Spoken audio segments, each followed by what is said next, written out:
And just like that, ladies and gentlemen, another CinemaCon is done and dusted. Um, it is always a whirlwind to cover this. Even though that is my second year covering this, I always like hearing like what what kind of footage they show exclusively to the movie theater owners at this, because this is what the convention is for, is to sell movies to movie theaters, essentially.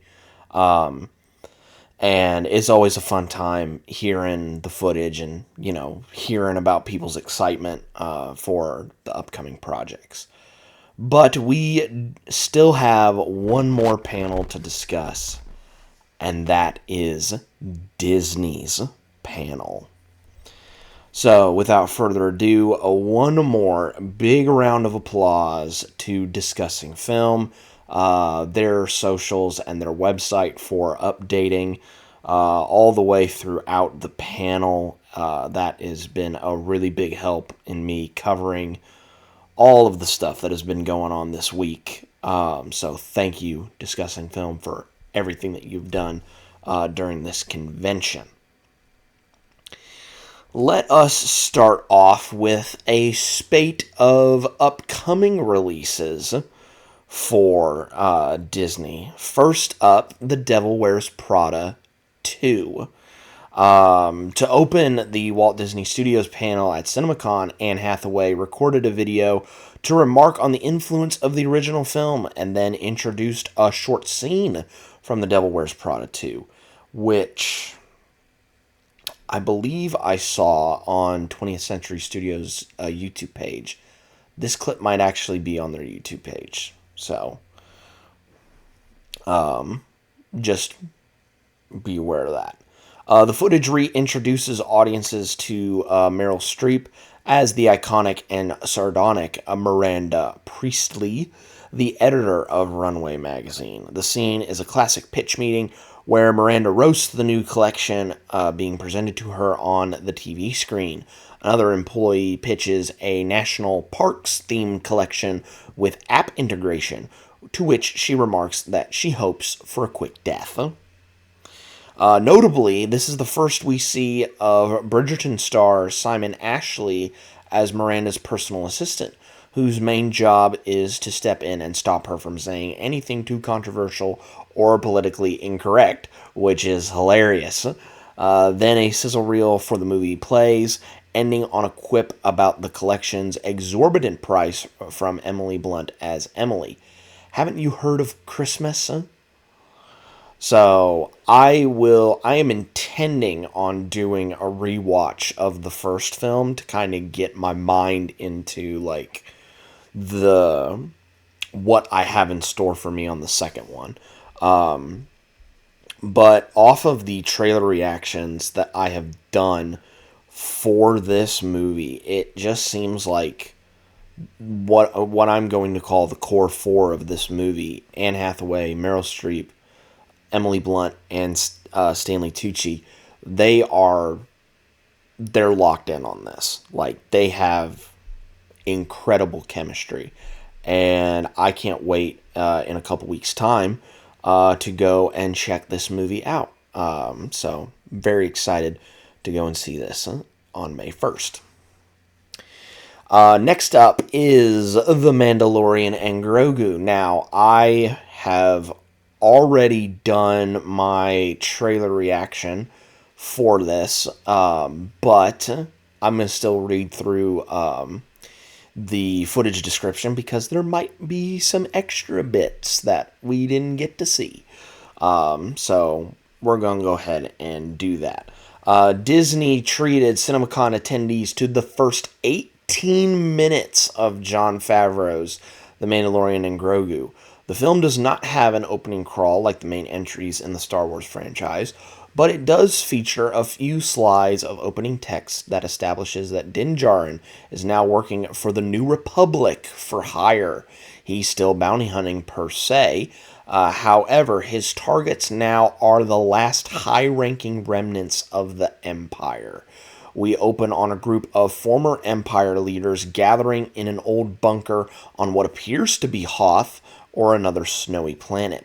The film then immediately pivots to an extended set piece in which the Mandalorian infiltrates this old base and takes out waves of stormtroopers to reach a powerful benefactor who's been protecting these ex-Imperial warlords. We see Mando take these troopers out with ease, then leading into a chase sequence with his loyal youngling / sidekick Grogu. We go from the base to Mando and Grogu chasing the benefactor, who's trying to escape inside an AT-AT on a small scout walker. This is the sequence that has been widely showcased in the trailers. The action is just as exciting as the Disney Plus show, and the translation to the big screen is almost seamless. After the introductory set piece, we learn a little bit more about the film's plot. Mando works for a New Republic, a general / leader, played by Sigourney Weaver. Mando has been going on these missions not just with Grogu, but also with Zeb Orrelios from Rebels. The team has a new mission from Weaver's character: get the location and identity of one of the Empire's most notorious leaders who is shrouded in mystery. To do that, Mando has to get the information from the Hutt gang on Nal Hutta. They have agreed to turn over the intel in exchange for saving one of their members, Rutta the Hutt, who is being held captive by a rival crime syndicate. I believe Rutta, it will be the character played by Jeremy Allen White in this movie, if I was to hazard a guess. Mando initially hesitates to work for the Hutts, but Weaver convinces him with a plea that in order to prevent the Empire from coming back, drastic measures are needed. She also pays him in advance with a special surprise: his old ship, the Razor Crest, now rebuilt with other vintage parts. Outside the footage, writer-director Jon Favreau additionally confirmed that the movie has 49 minutes of IMAX footage. So, I think I mentioned this back in my review of episode 1. Basically, the entire end scene, the Krayt Dragon fight, was basically Favreau experimenting with IMAX tech, essentially, and like, how much can I shoot with IMAX? And my assumption is the chase for the benefactor in that AT-AT, that's probably going to be IMAX footage. Maybe some of the aerial stuff with the Razor Crest, that's probably going to be IMAX footage. I'm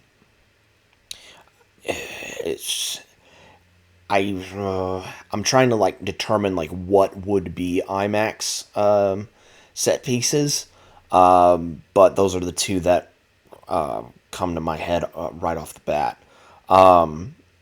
If you have seen my reaction to the final trailer, you know that this is probably going to be a really emotional film, because my assumption is that they are going to be either separated or Din is going to die in this movie. And I don't know. I have absolutely no idea what avenue they're going to be going down. But I am looking forward to this movie. And be sure to join me on my way to Mandalorian and Grogu. I'm getting really close to finishing Season 2. The review of Episode 6 is coming out tomorrow, and I think I will probably have Season 2 done by this weekend, I'm hoping. And then we can move on to Book of Boba Fett, and then to Season 3. So be sure to be on the lookout for that. Next up is Toy Story 5. During the Walt Disney Studios panel at CinemaCon, attendees were treated to a full scene from the upcoming Pixar sequel, Toy Story 5. The footage starts with Bonnie's parents giving her the lily pad, which is Greta Lee's character, for the first time. Bonnie is instantly hypnotized by the screen, with her eyes growing huge to an almost hilariously creepy degree. Her full attention is occupied from day to night until the next morning when Bonnie's dad makes her take a screen time break during breakfast. Jessie Joan Cusack, who is now the leader of the toys with Buzz by her side, decides to confront Lily with Bullseye on top of Bonnie's bed. I think we've seen this part play out in the trailer that they dropped a while back. She tells Lily that the toys have been trying to encourage Bonnie to make new friends in person this summer, and that her distractions by the screen have been ruining their plans. In response, Lily adds Bonnie to a group chat with all the girls in her dance class. Lily is part of The Pond, a digital server for children where they can play all sorts of learning games and add each other in group chats. Bonnie is more ecstatic. Yeah, I think that's supposed to be ecstatic. Bonnie is more ecstatic than ever, and thanks to the pond, she then asks her parents if she can go to a sleepover she was invited to by a girl who accepted her friend request. Yeah, me in that situation, no, I wouldn't do that. I wouldn't do that if that was me. I wouldn't do that. The rest of the toys don't believe that making digital friends is the same as making them in real life, which pushes Jessie to the edge with a physical fight with Lilypad. Moving on, the second clip is the grand re-entrance of Woody, Tom Hanks, and Bo Peep, Annie Potts. Woody now sporting a new poncho, an incredibly shiny bald spot behind his head, and kind of a beer belly. Woody reunites with Buzz, Tim Allen, and explains that he came as soon as Jessie contacted him for help as her deputy. But Buzz claims that he is actually Jessie's appointed deputy. This prompts the two to enter a friendly yet competitive power struggle again that is seemingly present throughout the whole film. Yeah, because when they get on the back of the car in the trailer, they are still bickering and fighting. To see who is truly the better deputy that can protect all the toys. Notably, Bo Peep leaves with her gang of abandoned toys that we saw in Toy Story 4, claiming it's girls' night. It doesn't seem like she and some of the other toys from 4 will be as present in Toy Story 5 based on this exclusive look. I will probably also end up doing a Toy Story rewatch. I know I did a review on the first one last year when that got re-released for its 30th anniversary, and essentially the 30th anniversary of Pixar, even though that they had been around for, I think, a little bit. But many people would consider the 3 movies to be perfect. And then they made 4, and even though it wasn't, I would say, received as warmly by other critics, I still had a fun time watching that movie, and genuinely the last 10 to 15 minutes of that movie made me cry. So I think it succeeded in doing its job. And then, of course, they made this one. So it'll be very interesting to see what the reaction to this movie will be. I am nonetheless still looking forward to this movie because it comes out relatively soon after, I want to say. Yes, soon, relatively after my birthday, which makes me a very happy boy. Huh?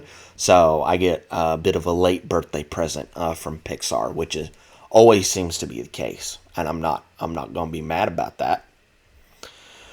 Moving on to the live-action Moana movie, which I know everyone loves, right? Right? Dwayne Johnson and Catherine Lagaya I hope I pronounced that correctly, took to the stage to present exhibitors with an exclusive look at the live-action Moana remake. The trailer opens on the emotional scene from the first film, in which Moana is lost at sea and reaches out for guidance to her grandmother. She begins singing "I Am Moana," Song of the Ancestors. That's actually towards the tail end of the movie. As the trailer shows us the numerous familiar set pieces from Moana's first adventure, like the Kakamora pirates, her encounter with Tamatoa, and the image of the sea parting to open a path forward. The trailer ends with Catherine Lagaaya's take belting the iconic "I Am Moana" lyric. But there is more. We also were shown a sneak peek at Dwayne Johnson as Maui performing "You're Welcome." His tattoos are animated and move around his body as he flexes his muscles, just like in the original movie. He uses his fishhook to transform into a giant whale that scares the CG Hey Hey. The clip ends with an exchange with with Moana and Maui. "Thank you," says Moana. "You're welcome," says Maui.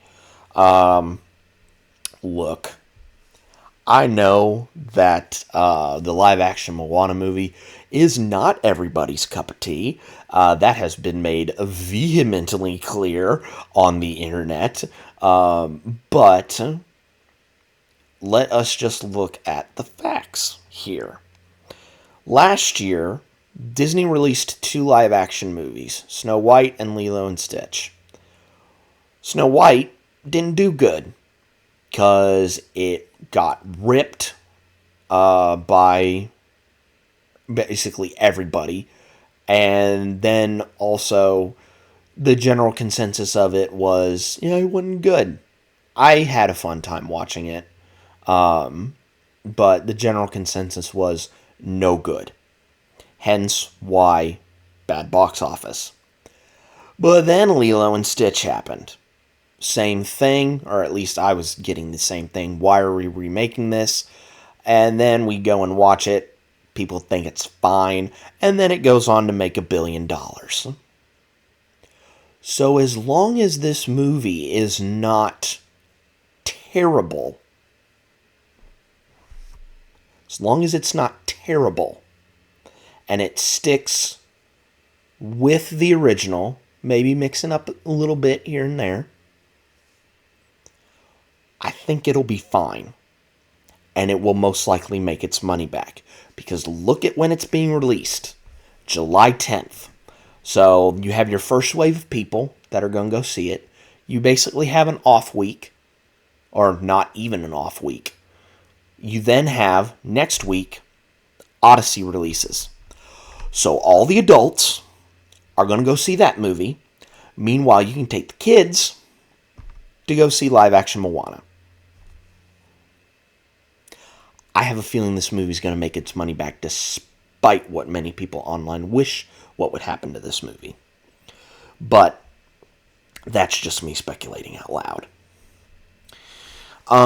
We had a trailer drop for The Dog Stars, which that trailer reaction is already up on the channel. So if you want to go and check out my thoughts on this trailer and what I think of the movie, you can go and check out that video after you're done watching this video. Please and thank you. We have some stuff about a movie called Wild Horse 9. During the Fox Searchlight portion of the panel, attendees were given a first look at Martin McDonagh's next film, Wild Horse 9. The film follows 2 CIA agents in 1973 going on a mission in Chile. Oh, yes, I remember seeing this trailer. I can't remember what I was going to see. Might have been Ready or Not 2. But I think, yeah, the Sam Rockwell, John Malkovich movie. Yeah. Footage opens on Sam Rockwell and John Malkovich as the 2 agents, bantering about taking a trip to Easter Island. 2 Chilean women correct Malkovich on the indigenous name, which angers Malkovich. He challenges the women, asking them if they enjoy their left-wing president, and threatens to destabilize their democracy. The footage cuts to Malkovich and Rockwell boarded and flying on the plane, in which Rockwell scorns Malkovich for his behavior with the two women. The two banter about how Malkovich has been assassinating enemies since Rockwell was ever born. The scene feels like classic McDonough, focusing on complex and mean-spirited characters and finding the humor in their neurotic personalities, as well as delivering sharp satire. If I'm correct in this, I believe Martin McDonough directed Banshees of Inisherin, which I remember that movie getting all sorts of Oscar buzz, but I never got the chance to see it. So I may end up doing a video about that movie in the lead up to this movie, because what I saw in the trailer that I saw, it looked pretty good. And it's Rockwell, it's Malkovich. I think that's a pretty good combination. And I really like the concept of the movie. So I probably have this one circled on the calendar for sure. We then got some information about Hexed. This is their next original movie coming out. The film follows Billy Doe, who's being voiced by Haley Steinfeld, an unconventional teenage girl who discovers that she comes from a lineage of witches, hence the title Hexed. We got to see a scene in which Billy falls down a dark and mysterious lair full of twisty tree vines to discover a magical talking book and pen. The talking book and pen gives her a series of questions to prove if she is a witch. The questions are rather comical, like if she's ever been persecuted.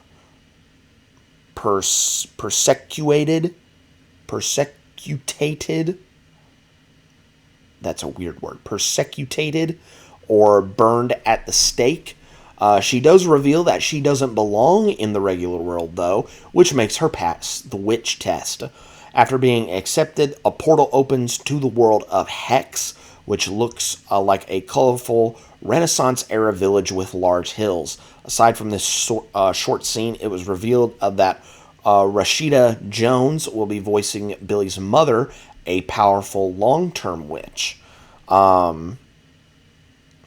This sounds like really, really fun. And plus, like I say, I know people have been getting down Disney's throats about, why all the live action stuff? Why all the sequels? Well, that's because that's what makes the money in the business. That's what it does. It makes money. So, if you want more original stuff, then go see this movie. Because it sounds really cool. It has Haley Steinfeld, Rashida Jones. I think this movie is going to be pretty well received. And again, go see this because it's an original movie. That's all you need to do. That's all you need to do to get more original movies in theaters. Simple. Now, we are here at the big boy. Avengers Doomsday. To cap off the Walt Disney Studios panel at CinemaCon, attendees were given an exclusive trailer for Avengers Doomsday, which is packed full of new information. The trailer opens on Professor Xavier watching an energy rift from inside the X-Mansion.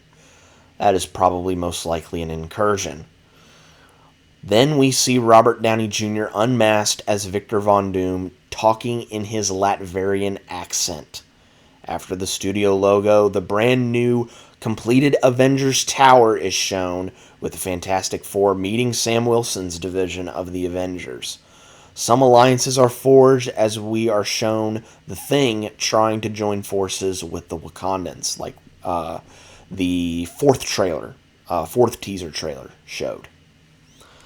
Tensions arise as some fight scenes between our heroes are shown. Channing Tatum as Gambit battles Shang-Chi, and Yelena fights a disguised Mystique. In a major beat of the trailer, Thor tries to strike Doom with Stormbreaker, but Doom can stop it with just the palm of his hand. In the big final scene of the trailer, Thor looks to a character off screen. "It can't be," says Thor, holding out Mjolnir, which then flies into Steve Rogers' hands. Rogers is bearded and in a black suit, or in a black shirt, before the title card concludes the trailer. So there you have it. First, Professor X watching an incursion take place right outside the school. Two, RDJ is really going in by going in playing Victor Von Doom, using an accent, which I think just goes to show you that he's not going to be Tony Stark. He is going to be a completely different person. He is going to be Victor Von Doom in this movie. And three, all sorts of cool fights. Gambit and Shang-Chi, the cards versus the 10 rings. Yelena fighting a shape-shifting Mystique, which I hope Mystique transforms into Yelena. That would be hysterical. And then, of course, to end it off, the return of Steve Rogers. Like, dude, come on. This movie is going to kick all sorts of ass. All sorts of ass. Just wonder, though, if they may bump up the release date a week, because at CinemaCon, from what I've seen, the posters say December 18th. That's the exact same day Dune Part 3 comes out. And if you will recall, Dune Part 3 is being showed in 70mm IMAX. And all of those showtimes are sold out. So, yeah, there's no way Doomsday is going to be played on IMAX screens. There's no way. Dune 3 is going to have that for sure. So, will they bump up the movie's release date? Who's to tell? We do have a little bit on Ice Age 6, I believe. Ice Age Boiling Point. Ray Romano, Dennis Leary, and Queen Latifah took the stage at CinemaCon to give an exclusive look at the opening scene of Ice Age Boiling Point. The biggest surprise? The film, of course, opens on Scrat, but this time he has a baby with him.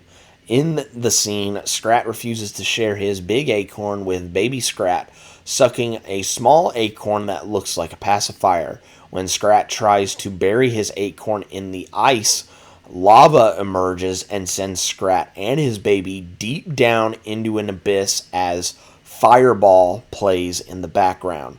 Scrat comedically tumbles and falls as baby Scrat floats on a leaf gently to the ground. Now landed in the Lost World, Scrat's acorn burns into ash. Scrat throws the burnt acorn at a T-Rex fossil, which splashes the lava on Scrat, now burnt to a crisp. As the scene ends, we are shown Manny, Sid, Diego, and Ellie coming across the Lost World and looking into the distance, potentially finding a new home for their family. Boiling Point will release early 27, February 5th of 27. The Ice Age movies were really a big part of my childhood when I was growing up. Like, the first three, I remember vividly. At least 2 and 3 I remember vividly. The first one, it was basically them returning the kid, with Diego maybe potentially backstabbing him. 2, Meltdown, it was basically them trying to get all the way to what was essentially a piece of, I want to say bark, that was basically a ship for all of the animals, kind of a Noah's Ark type deal. They, of course, come across Eddie, Crash, and Ellie. And, more hijinks ensue. 3, Dawn of the Dinosaurs, had Buck and, of course, dinosaurs and all that stuff. Really cool action stuff. And Ellie giving birth to their daughter, Peaches. And then with 4, which I believe was subtitled Continental Drift, there's a bit of a time jump because Peaches was voiced by Keke Palmer, I want to say. And that had to deal with pirates, I believe. The only thing that I know about 5 is that I think that one was in space. I think. But the Ice Age movies have been, like I said, part of my childhood, and then I fell off of watching them. But I may dip my toe back into the well on this one. I may also do a rewatch series of these, maybe just to live out some, nostalgia from childhood, and also to potentially get prepped for Ice Age 6, because there may be a slight chance that I go and see this. Who knows? Who knows? But there you have it. That is everything that Disney showed off at their panel at CinemaCon. And there you have it. CinemaCon 2026. Completely wrapped up. If you guys have watched all of my coverage for CinemaCon, thank you guys so much for doing so. It means the world to me. Like I said at the intro, seeing people's reactions to just the description of the footage that was shown, and getting to hear people's reaction that were there to see the footage, like, that just builds hype for movies. And with, the movie industry kind of in the position as it is now, it's like, we need stuff like this in order to, kind of bring hype back to the movies. Because going to the movies is one of the most fun things in the world. Granted, it's really expensive to do so. But it's one of the few forms of escapism that we still have in the world. That and pro wrestling, that is, very easily accessible to anybody and can be understood by anybody. So I think that's, worth protecting at all cost. But what did you guys think of all of the stuff that Disney brought to CinemaCon this year? Let me know down in the comments below. But that is it for CinemaCon 2026. Thank you guys so much for watching. Be safe out there, and I will see you guys next year for CinemaCon 2027. I'll catch you guys next time.